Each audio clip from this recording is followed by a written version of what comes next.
Aristóteles fue discípulo de Platón, del mismo modo que Platón lo había sido a su vez de Sócrates, pero se alejó en parte muy sustancial de la doctrina de su maestro.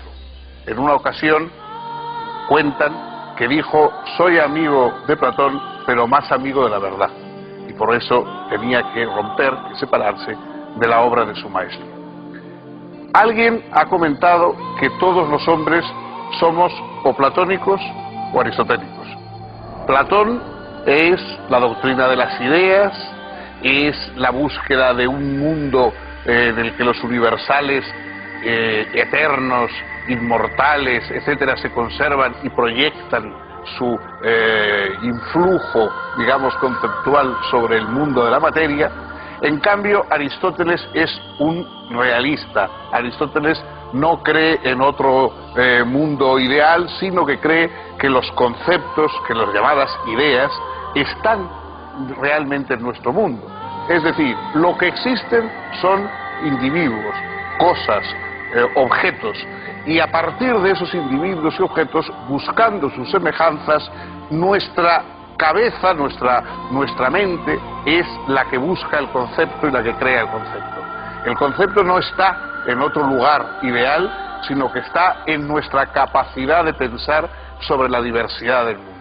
Vemos cosas diferentes, cosas distintas, y las agrupamos de acuerdo a clases en un concepto, pero ese concepto es una producción nuestra, es una proyección de nuestra capacidad intelectual.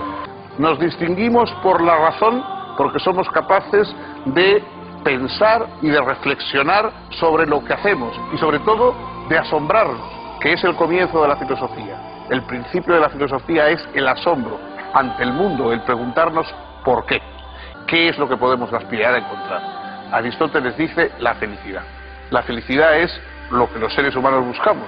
Y la ética no es ni mucho menos, como luego ha llegado a ser a partir de visiones más penitenciales, una búsqueda del deber, de la obligación, del sacrificio, etcétera. No.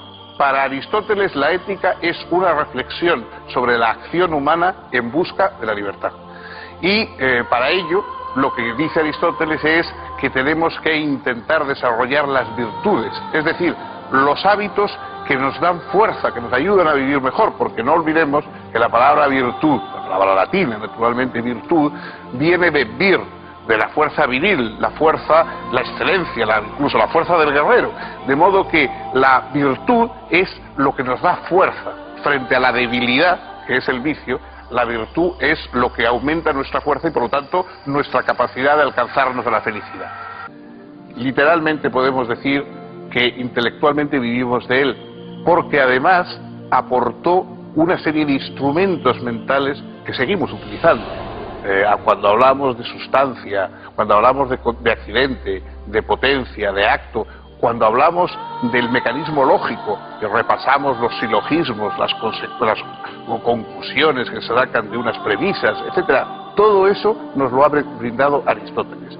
Una extraordinaria caja de herramientas mentales que seguimos utilizando, que primero se dieron en su discurso en griego, después se tradujeron al latín, después a cada una de nuestras lenguas, y hoy ya manejamos esos términos como si fueran algo dado, como si fueran términos comunes, cuando todos ellos aparecen en la obra de Aristóteles, porque además Aristóteles tenía el genio de la definición. Era capaz de brindar definiciones precisas y montar y desmontar, digamos, las piezas del gran rompecabezas mental, pasando del análisis, es decir, de la separación de las piezas, a la síntesis, la reconstrucción de los diversos elementos de un razonamiento, de un planteamiento discursivo, etcétera.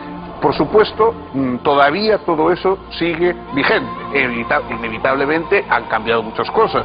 No, la lógica ya no es meramente la lógica aristotélica como lo fue durante siglos y siglos, sino que hoy ya tenemos otro tipo de lógicas más formales, basadas en principios diferentes, pero la base lógica y todavía lo que entendemos normalmente por razonamiento lógico, la mayoría de los profanos, es y deriva de lo que planteó Aristóteles.